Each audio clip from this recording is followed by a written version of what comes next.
Hi friends, మీకు ఒక విషయాన్ని చెప్దామని అయితే వచ్చేసాను. అది నేను చెప్పడం కన్నా మీరు చూస్తే ఇంకా మీకు అర్థమవుతుంది. రండి చూసేద్దాం. ఇదిగోండి, ఇదైతే మా పచ్చిమిర్చి మొక్క చూసారా, ఇప్పుడే 2 పూలైతే వేసింది. ఇంకోటి చూపిస్తాను రండి. ఇది కూడా మా పచ్చిమిర్చి మొక్క అండి.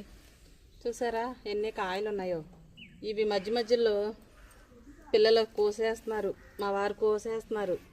అయినా ఇప్పుడు మీకు చూపిస్తాను ఎన్ని కాయలు అయితే కాసిందో. ఎంత బాగుందో కదండి.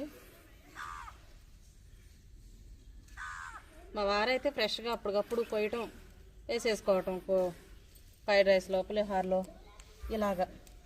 ఎందుకు అవి వస్తున్నారు అంటే ఏం చేస్తావు అంటున్నారు. నేను వీడియో చేయలేదు, వీడియో కోసుకోవాలి, నేను ముట్టుకోవద్దని అలా ఉంచుతుందని అని చెప్పిన ఆయన నేదిలే. ఇదిగోండి చూడండి ఎన్ని కాయలు వచ్చాయో. ఆయన నిన్న కాక మొన్న కూడా ఇన్ని కోసారు, కానీ మళ్ళీ ఇన్ని కాయలు అయితే వచ్చాయి. మీకు ఇంకోటి చూపిస్తాను రండి. ఇదిగోండి ఈ పచ్చిమిర్చి చెట్టు చూసారా, ఇది ఒకేసారి వేసానండి, ఒకే రోజు వేసాను. కానీ ఈ చెట్టు ఎలా ఉండిపోయింది. ఆ చెట్టు ఈ కాయలే కాదు, ఇంకా చాలా కాయలు కాసింది, మేము కోసేసాం. ఇప్పుడు ఈ చెట్టులది తప్ప అంటారా? ఈ మొక్కలది తప్ప, వేసిన నాది తప్ప ఏంటి చెప్పండి? 2 మొక్కలు ఒకేలా వేసాను, 2 మొక్కలకే నీళ్ళు ఒకేలా పోసాను. కానీ ఇదేమో ఫలించేటి కొమ్మలా ఉంది, అదేమో ఫలాలు లేని చెట్టులా మిగిలిపోయింది. ఇప్పటి వరకు మీరు ఎలా ఉన్నారో నాకు తెలియదు. మీరు ఒకసారి సరి చేసుకోండి.